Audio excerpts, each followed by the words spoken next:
So Malcolm, we're coming into Christmas, so time to make merry, let your hair down, celebrate, go a bit wild in moderation. And as soon as we come into January, we hit the next thing, which is dry January. You've got your own campaign that you're running with a slightly different take on that, haven't you? I have, and it's not dry January, but it's not the opposite. A lot of people seem to think it is the opposite. So what I do is I visit a licensed premises every day in January. And I say I understand going into a pub every day why people think it's the opposite of dry January, but it's not about encouraging people to drink more. It's quite the opposite. I've no problem with anybody who seeks to improve their relationship with alcohol or work on the relationship with alcohol. What I disagree with is firstly that abstaining right the way through January and then going a bit crazy in February is improving your relationship with alcohol. I'm not saying everybody does that, but there's certainly examples of that. And I also disagree with this sort of linked notion that pubs are only there to serve alcohol. Pubs are a lot more than that. They're parts of the community, and it's very much a sort of use it or lose it campaign. There's not many other businesses that you'd ignore for 31 days and then go back on the 1st of February and expect it still to be there.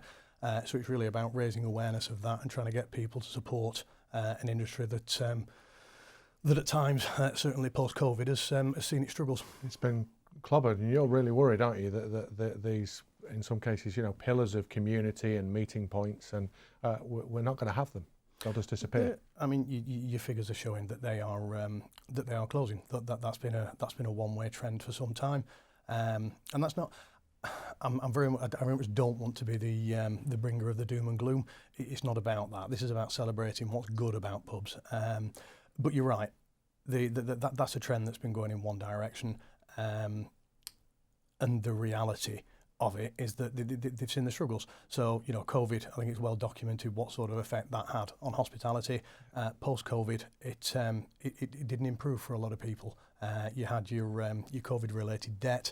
You had issues with availability for staff. You had the cost of staff, input costs, particularly from a food and from a beverage point of view, went through the roof. And a lot of those challenges have remained. We make every effort, or I make every effort to stop this from becoming political, but a lot of those issues have been exacerbated by a budget that has been, in my view, quite harmful to hospitality, and that budget will hurt hospitality in a way that's disproportionate to a lot of other sectors. Yeah. So you're finding, and I guess the trend is that people still want to go to pubs, it's just there's financial challenges. It's not that the pub as a thing is outdated or something that we used to do. There's still a real passion for them. I don't think so. I mean, the British relationship with the great British pub, I don't think that will go away. Trends are changing. So at the moment, you've got a big increase in the popularity of things like competitive socialising, axe throwing, darts, bowling, crazy golf, that kind of thing. But I say I don't think there's a replacement for the great British pub, not in its entirety. I say that the pubs have been around through I don't know how many recessions, how many world wars. I don't think they're about to die out, but they're struggling. And I say it's what this campaign's about is making people realise what value there is in the pubs before that's gone. Yeah. You really heard the stories during COVID. I remember a client telling me about some of his pubs, how the people that he really felt for, and he gave a few examples of almost your stereotypical 80-odd-year-old widower who is no other family. He goes to this pub, and during COVID, when the pubs were shut, that was his only lifeline to outside world or socialising, gone. And I say that's where pubs bring value. They're a place for people to get together, and they're a focal point for the community.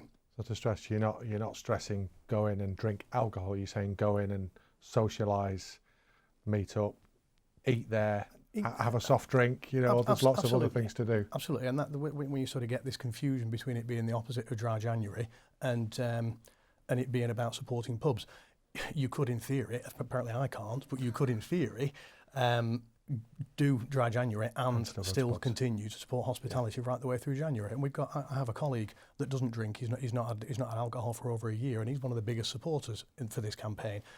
He goes for his lunches. He'll go for his coffee meetings in a pub. He'll go for a meal on the way home. You don't have to drink alcohol to be able to get the value and get the benefit from going to the pub. And I guess the hope is that if we do just if we have the opportunity and the finances to just to give the pubs a thought, and yeah, not just think that is where I get alcohol.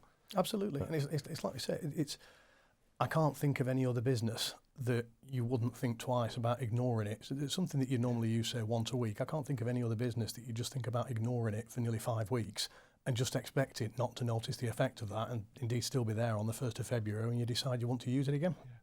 I think the answer to this is obvious, but what's the call to action here? What do you want people to do? Support, get involved. You know, we had, so my wife had our 3rd child in the middle of January, very inconvenient, last year, spot on in the middle, 15th of January. So I sort of called on others to keep the campaign going if they could, keep the hashtags going, keep visiting licensed premises. And for this 2-week period in the middle of January that I wasn't, that I wasn't on LinkedIn doing a post every day, other people filled that gap. I'd love to see that continue. Love to see that continue. It's one thing, one person going into pubs and raising awareness about what pubs value has. It's another thing completely if you can get a load more people doing the same. Yeah, brilliant. I'll say good luck with it. Good luck to all the pubs and restaurants out there in the new year, and thanks for sharing that with us. Thank you very much.